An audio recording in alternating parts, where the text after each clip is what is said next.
seen this room filled this much in a while. Hey, good afternoon, everyone. It is great to be here with you in the Pentagon briefing room.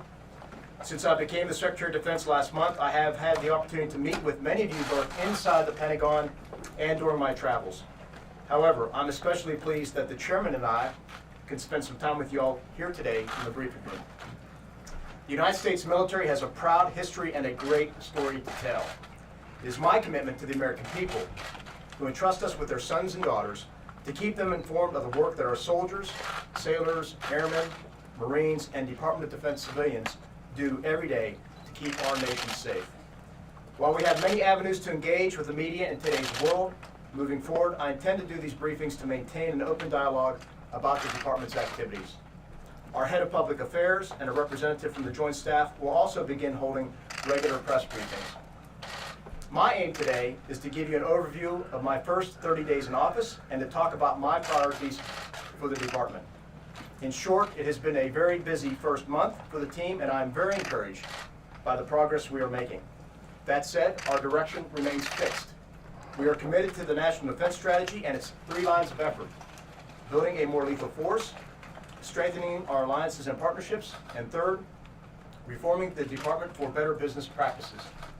And I added line of effort 4, for me, taking care of service members and their families. The NDS is a strategy grounded in reality. Strategic competitors such as China and Russia are deliberately building up and modernizing their military forces to challenge the United States and enable their geopolitical aspirations. At the same time, regional adversaries like Iran and North Korea continue to promote instability.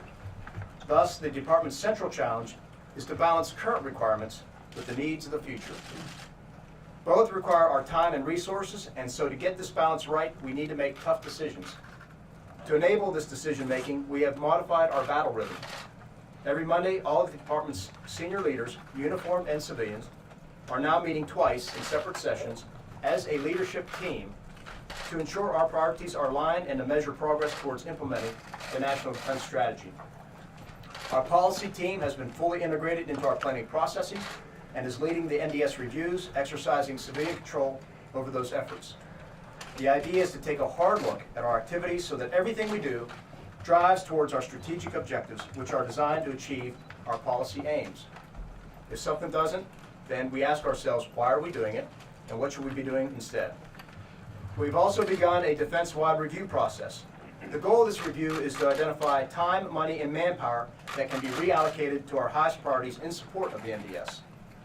Deputy Secretary of Defense Norquist serves as my point man for this effort. We've begun this process with a focus on the Fourth Estate, and will eventually address other parts of the Department of Defense enterprise. Early this month, I traveled to the Indo-Pacific region on my first overseas trip. Many of you traveled with me. That region is our priority theater, so it was important to demonstrate my commitment to our allies and partners there and to hear firsthand from my foreign counterparts and heads of state. Together, we are committed to defending our shared values and upholding core principles such as respect for all nation sovereignty, adherence to international rules and norms, and to our mutual security. It is clear that China is engaging in a deliberate strategy to undermine the stability of the region. It is clear the values and behaviors of the Chinese Communist Party do not align with the vast majority of states. Throughout my many conversations with foreign leaders, time and again they emphasized the need for the United States to continue to show leadership throughout the Indo-Pacific in order to preserve the freedoms we all enjoy.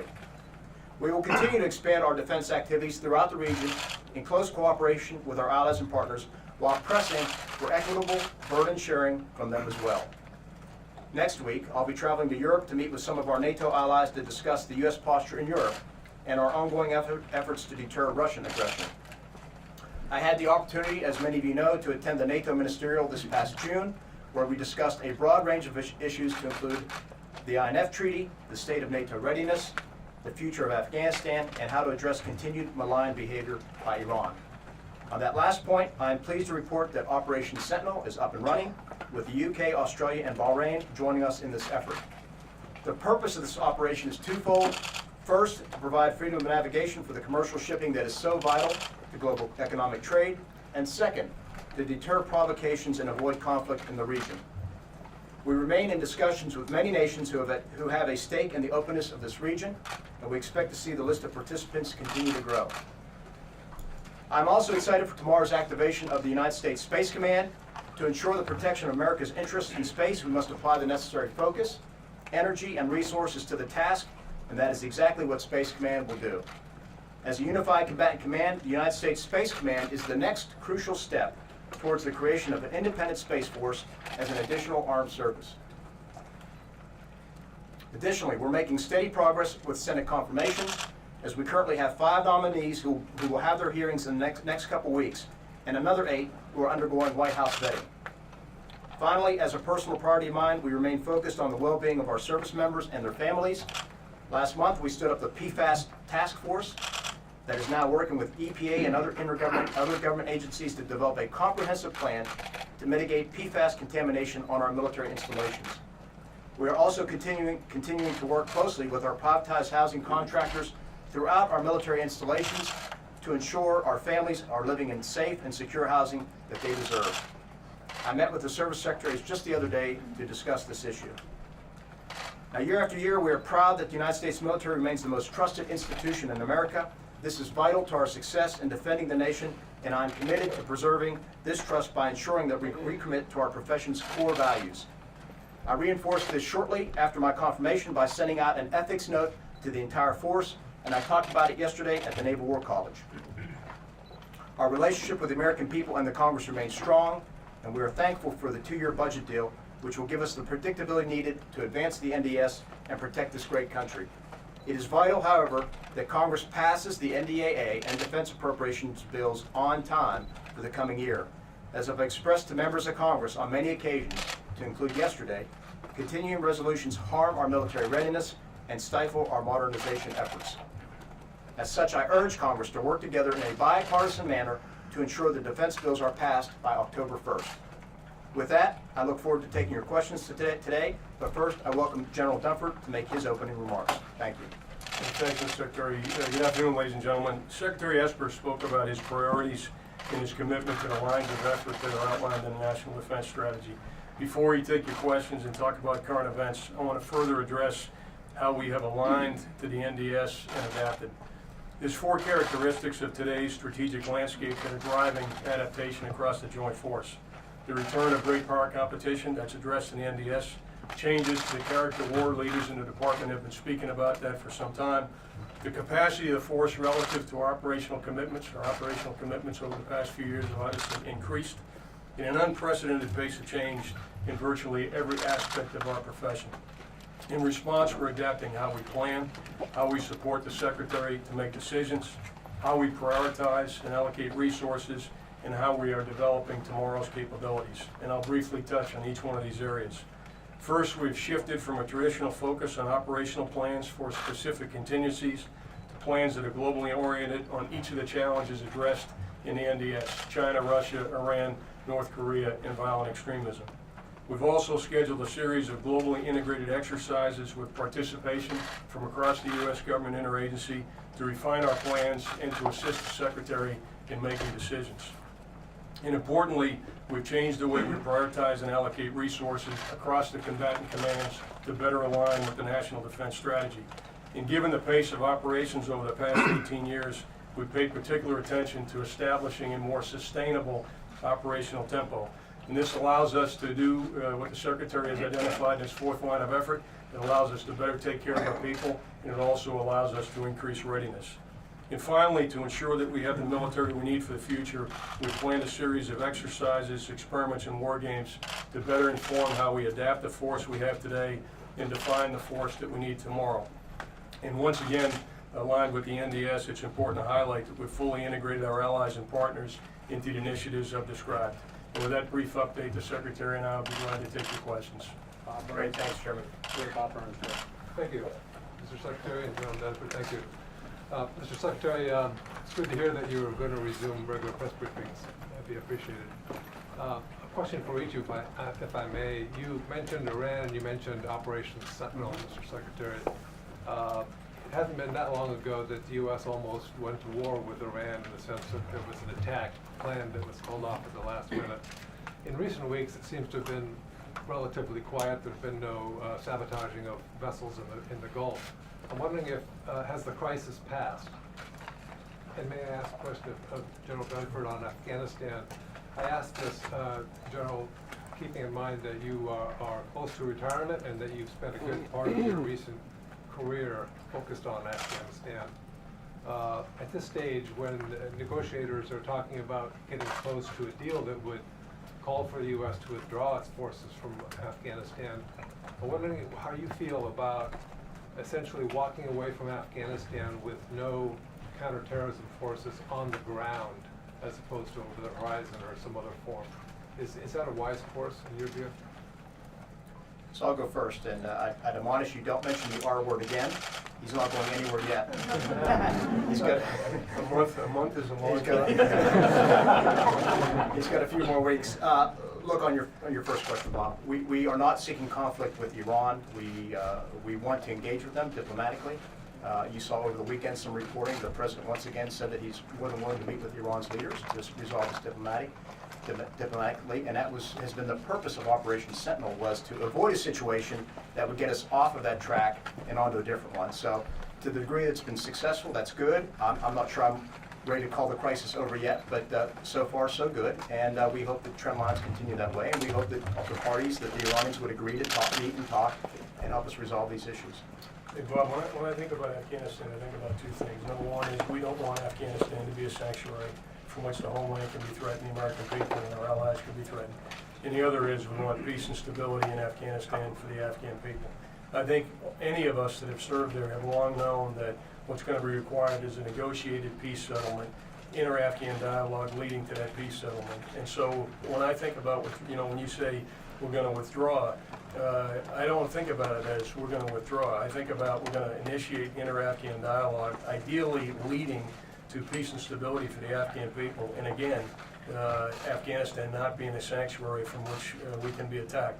The President and the Secretary have been quite clear to me that as this progresses, we're going to ensure that our counterterrorism objectives are addressed. And so I think it's premature. I'm not using the withdraw word right now. I'm using, we're going to make sure that Afghanistan is not a sanctuary, and we're going to try to have an effort to bring peace and stability to Afghanistan. Quick follow-up on Sure, that, very sure. quickly. In your view, will it be possible to achieve that, preventing Afghanistan from becoming a sanctuary again without U.S. counterterrorism forces on the Look, ground? I wouldn't have been standing here as long as I have if I wasn't a glass half full person, right? So I believe that what is needed is some type of disruption to the status quo. I think an agreement that can initiate inter-Afghan dialogue and potentially leading to a reduction of violence associated with the insurgency is something that's worth trying, particularly, and it's important to emphasize this, any agreement that we have moving forward, the President's been very clear, is going to be conditions-based. And so those conditions are what make me confident that it's worth trying. Mr. Secretary? Phil Stewart? Yeah, just quickly, just to follow up on Afghanistan. I mean, is potentially moving counterterrorism forces over the horizon a solution that this department is considering, planning for? Phil, I honestly think it's premature to talk about what our counterterrorism presence in Afghanistan may or may not be without a better appreciation for what will the conditions be. We have tailored our counterterrorism presence in Afghanistan to reflect the operational environment. The operational environment would clearly change in the wake of the negotiation, but I think we have to make assessments. I would then make recommendations to the Secretary and we'd have a conversation with the President. But again, I think it'd be premature to talk about any specific posture. Mr. Secretary, I have a question on Iran, please. Barbara? Just to follow up on Barbara. General Dunford, I wanted to ask you to reflect on the environment you have been operating in over the last 2 years. I am sure you saw today, sir, that Secretary Mattis wrote, and I quote, "We are dividing into hostile tribes, cheering against each other, fueled by emotion and mutual disdain." Because you are the President's key advisor on threats to democracy, of the democracy of this country, do you agree with Secretary Mattis, who you've known so many years? Do you believe that there is now tribalism in this country that essentially threatens democracy? And to ask you to also reflect as best you can on how you see President Trump changing over the last couple of years in his role as Commander-in-Chief. We well know you do not like to talk about the President, but this may be our last opportunity to ask you, so I want to. Yeah, Barbara, as you know, I've worked very hard to remain apolitical and not make political judgments. And your first question is not in my lane. I worked very hard to provide military advice to the Secretary, military advice to the President, other members of the National Security Council, and make sure that our men and women in uniform have the wherewithal to do their job. And I'm going to stay in that lane. And that gets to the second part of your question, which is I will not now, nor will I, when I take off the uniform, make judgments about the President of the United States or the Commander-in-Chief. I just won't do it. Let me ask you this. How do you view because you are the advisor on military matters, we have now seen troops in uniform, active duty, wearing red political hats. We have seen the President come into this building and make speeches in discussing the Democratic leadership. Do you worry at all that we have partisan politics brought into the military? And that would be a question, Secretary Esper, as well for you, sir. Does something need to be done about this, or do you think it's okay just to let it go on? What are your concerns about the emergence of partisan politics into the ranks? So I'll take that question, Barbara. As I answered to Congress during my nomination hearing, I've said this to some of you before as well. My commitment is to keep this department apolitical. And I believe the best way to do that begins with the chairman and I behaving in an apolitical way. And from there, the leadership that we demonstrate, the values we emulate, work their way throughout the force. And to me, that's the best way to do it. And of course, we have rules and regulations throughout the services that say you can't wear political items on a uniform, et cetera, and we will continue to enforce those standards.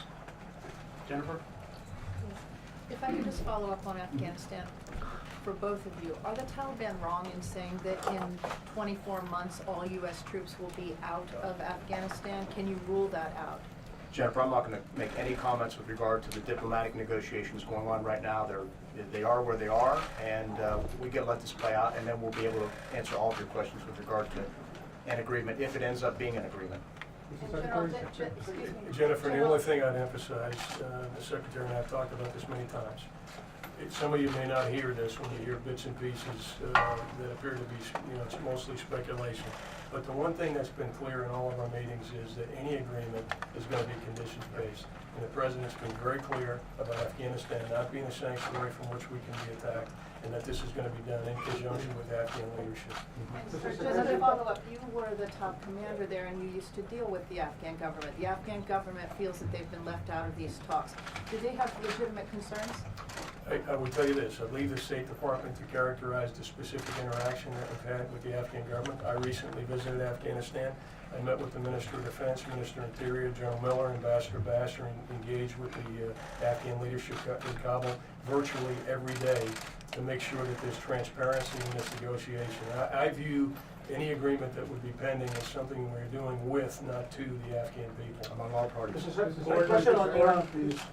Secretary, as Israel expands its targeting inside Iraq and Lebanon, can you help us understand the level of your concern about the political flowback for U.S. troops and the Iraqi political environment as a result of the strike? And Mr. Chairman, the military has long been quietly concerned about the impact these strikes could have on the security of U.S. forces in the region. Can you speak to that, please?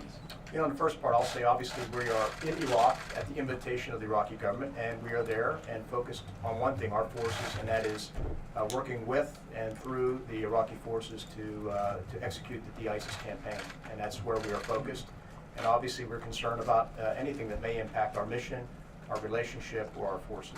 The statement that came from DOD the other day kind of really made a point of distancing the U.S. from, some of these operations. I think it put a finer point on the idea that the U.S. really wants to stay away from. We remain focused on supporting Iraq and supporting our forces in Iraq to go after ISIS. Yeah, again, all of our operations are consistent with the agreements that we have with the Iraqi government. All of our operations in conjunction with the Iraqi security forces focused on ISIS, all of our operations. With regard to force protection, we assess force protection across the region virtually every day. General McKenzie is in constant dialogue with the Secretary and I about the needs for force protection. He makes adjustments based on tensions in the region. So you asked, are we concerned about it? We're not complacent about force protection. We look at it every day, and we're very attentive to the operational environment when we make adjustments in our force protection. I want to try one more time in Afghanistan. As you know, Ambassador Khalilzad is still in negotiations with the Taliban. He said he expects assurances from the Taliban it will not be used in any way by Al-Qaeda, other terrorist organizations again. The Pentagon in a report last month said we need a robust counterterror capability.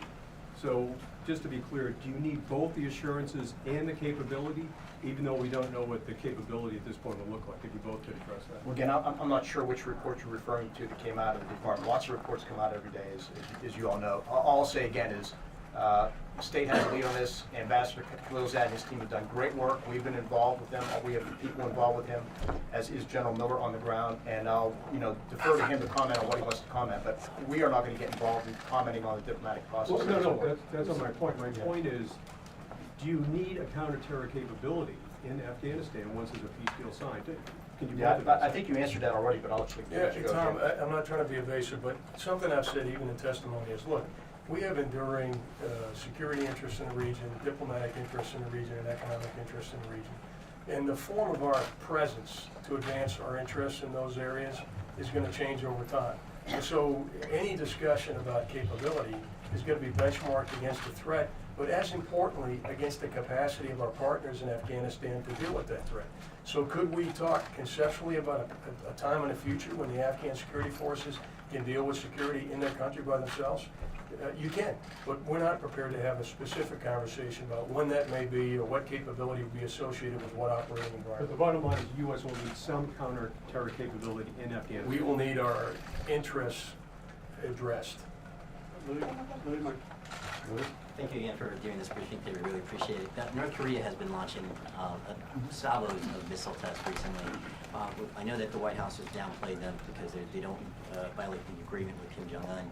But strategically, I mean, are they a concern for you that they are developing what they call it to be new weapons? And do you think that they're just pushing the limits of that agreement? And then just a follow-up, if I could, about this new submarine missile.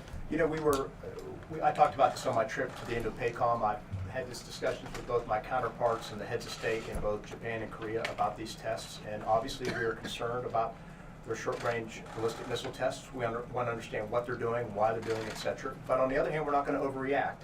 We want to take a measured response and make sure that we don't close the door to diplomacy. At the end of the day, we will get to an irreversible, verifiable, complete denuclearization of the peninsula. The best way to do that is through a political agreement. So we don't want to close the door by overreacting to their tests and what they're doing. And if I could follow up just on this development. of a Short-range new tests.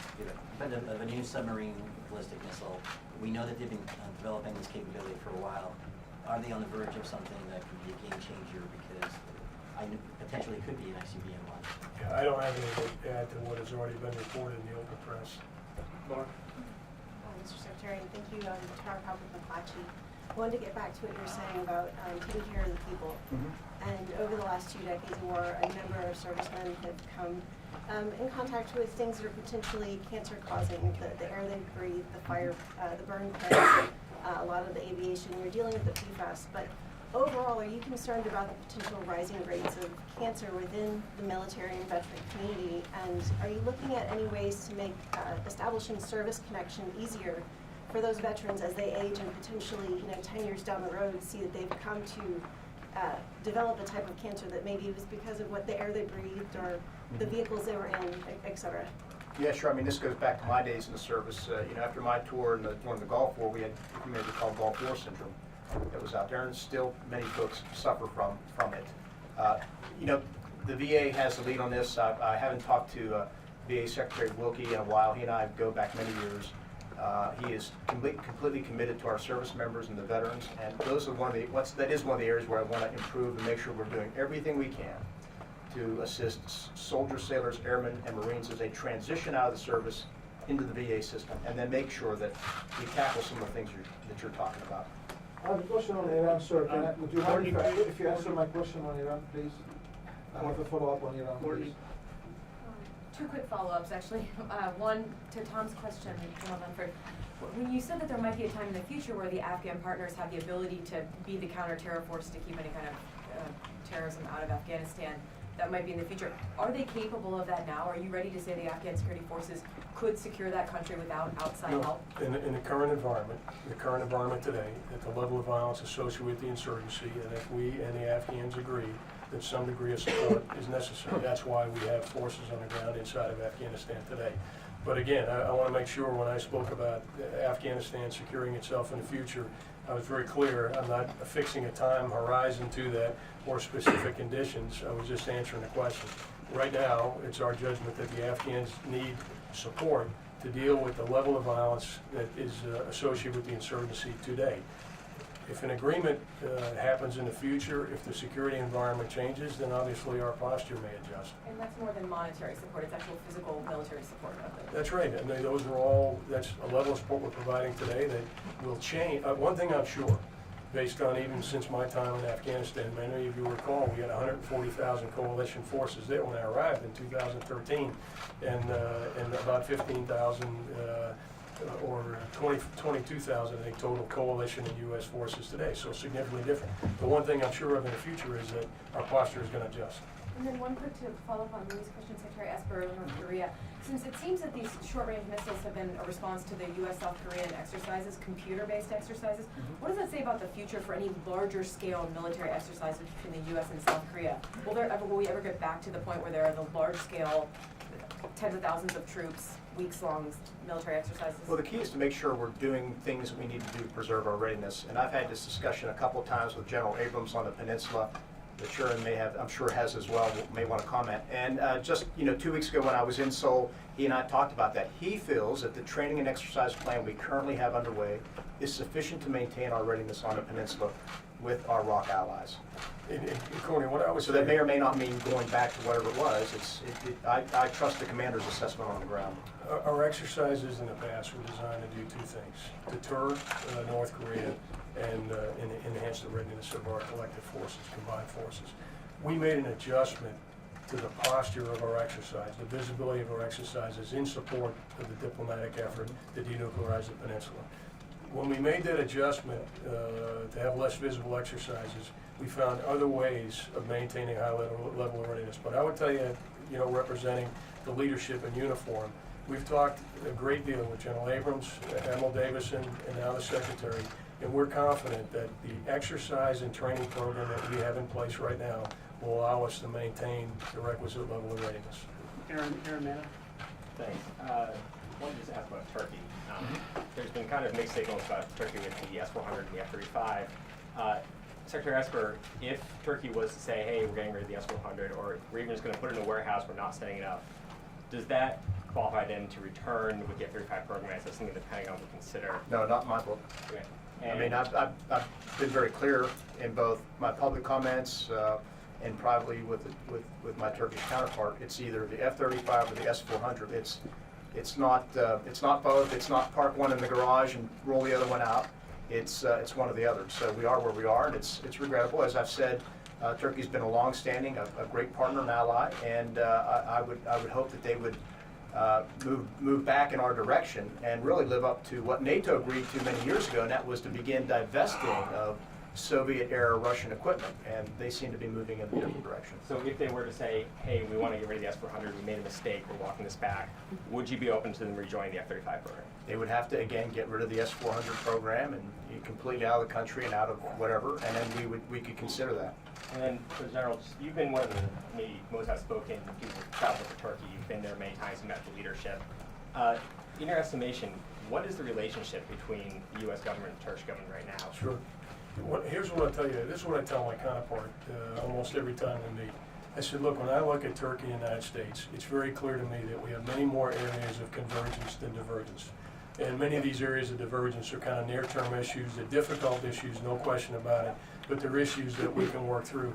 And so we try to focus on the horizon. and say, look, we are allies today. Turkey is an important part of the NATO alliance. Our bilateral relationship is very important. And so what we do when we meet is we try to find ways to enhance the relationship and focus on the future, which in my view, if you look at Turkish national interests and you look at U.S. national interests, they're much more closely aligned with any other interlocutor that Turkey may be dealing with right now. Yes, Ryan. Thank you very much. I just want to follow up with one quick question for General Dunford and then ask you both a Yemen question.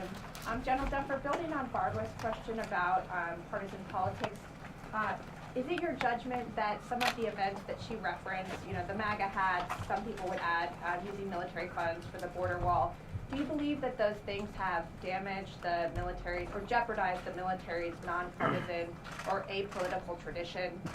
And then the question on Yemen would be, the war has continued far longer than anyone expected it to. Civilians continue to die, and now we have a significant development in that the Saudi and Emirati coalition appears to be fracturing. And the war appears no closer to a conclusion. Do you believe that it's time to rethink our military support to Saudi Arabia, the remaining support as it relates to the war against the Houthis? Hey, Missy, notwithstanding any specific incident somebody would mention, when I look back over the last few years, I'm incredibly proud of the professionalism of our men and women in uniform.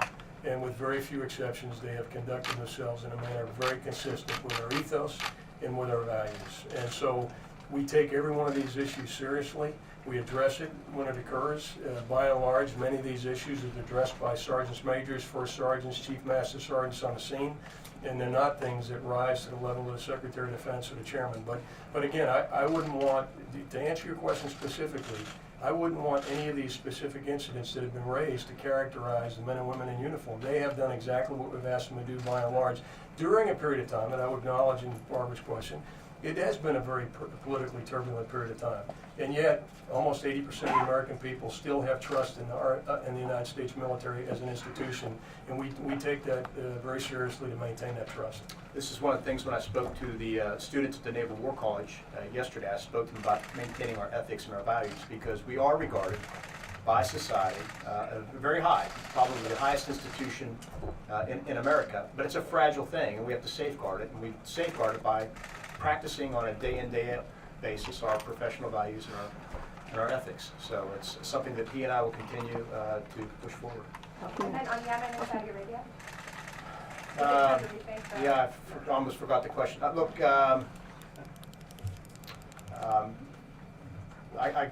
what was your specific question? The question is it time to rethink the remaining military support to Saudi Arabia as it relates to the war against the Houthis in Yemen, given the fact that the war has not, our continued support has not helped the war get apparently closer to a conclusion?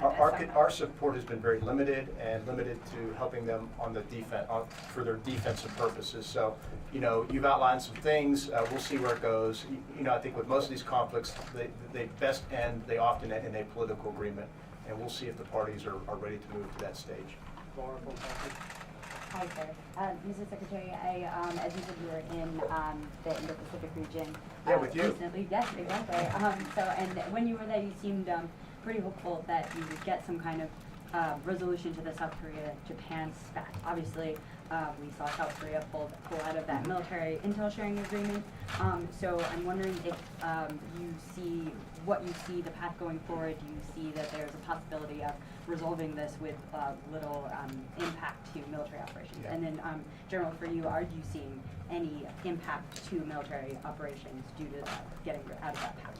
So at the time, I was and I remain very disappointed that both parties are engaged in this. And I expressed that to my counterparts as I met with them in Tokyo and Seoul, and of course urged them to work it out between them.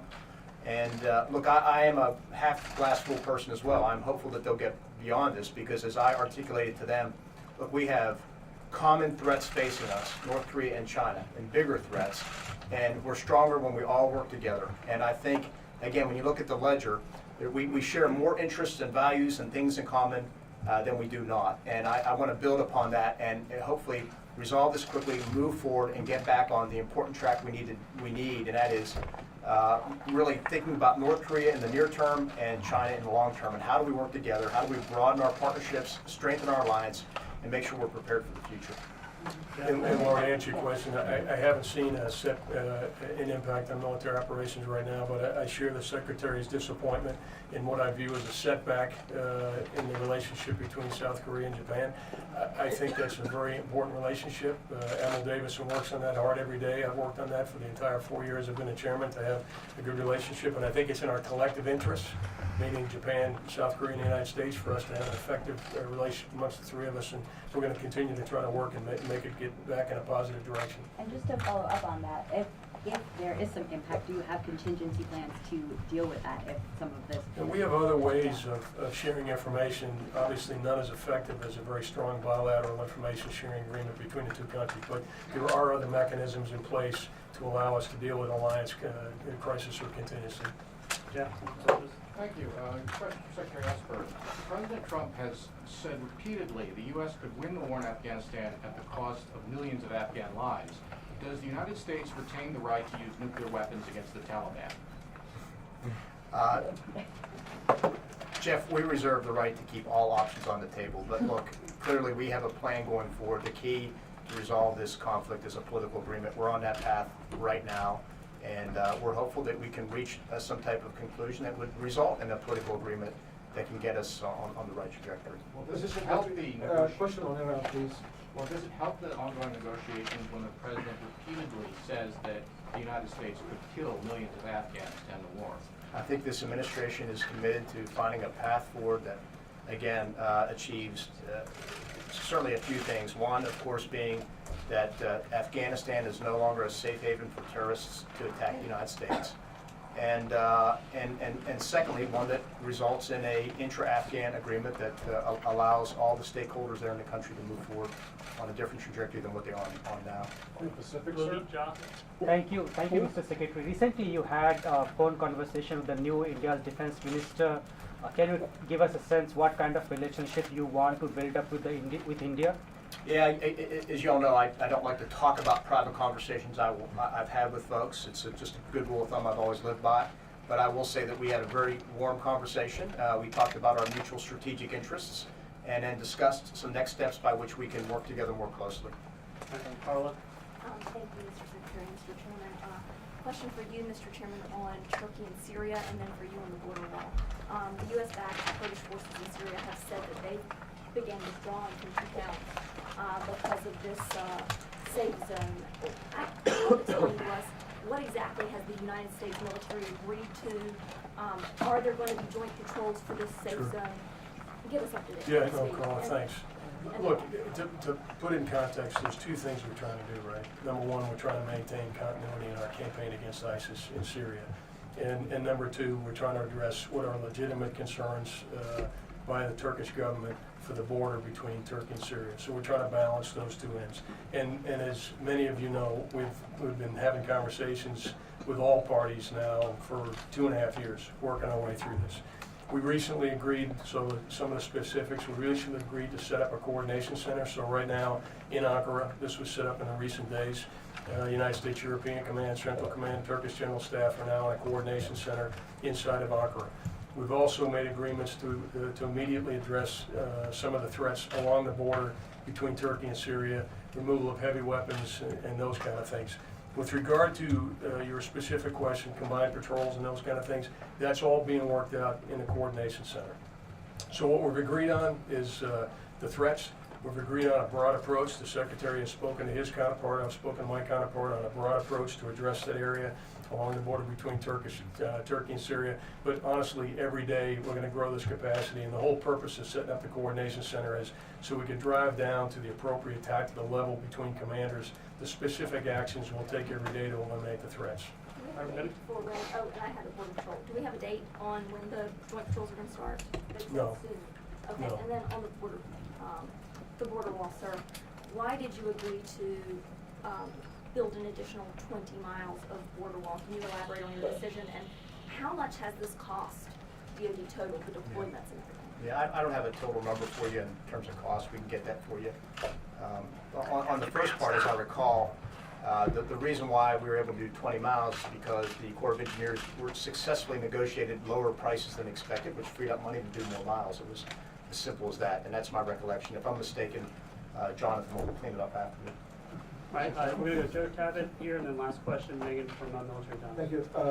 Secretary, my question is for both of you, Secretary Esper and Chairman Dunford.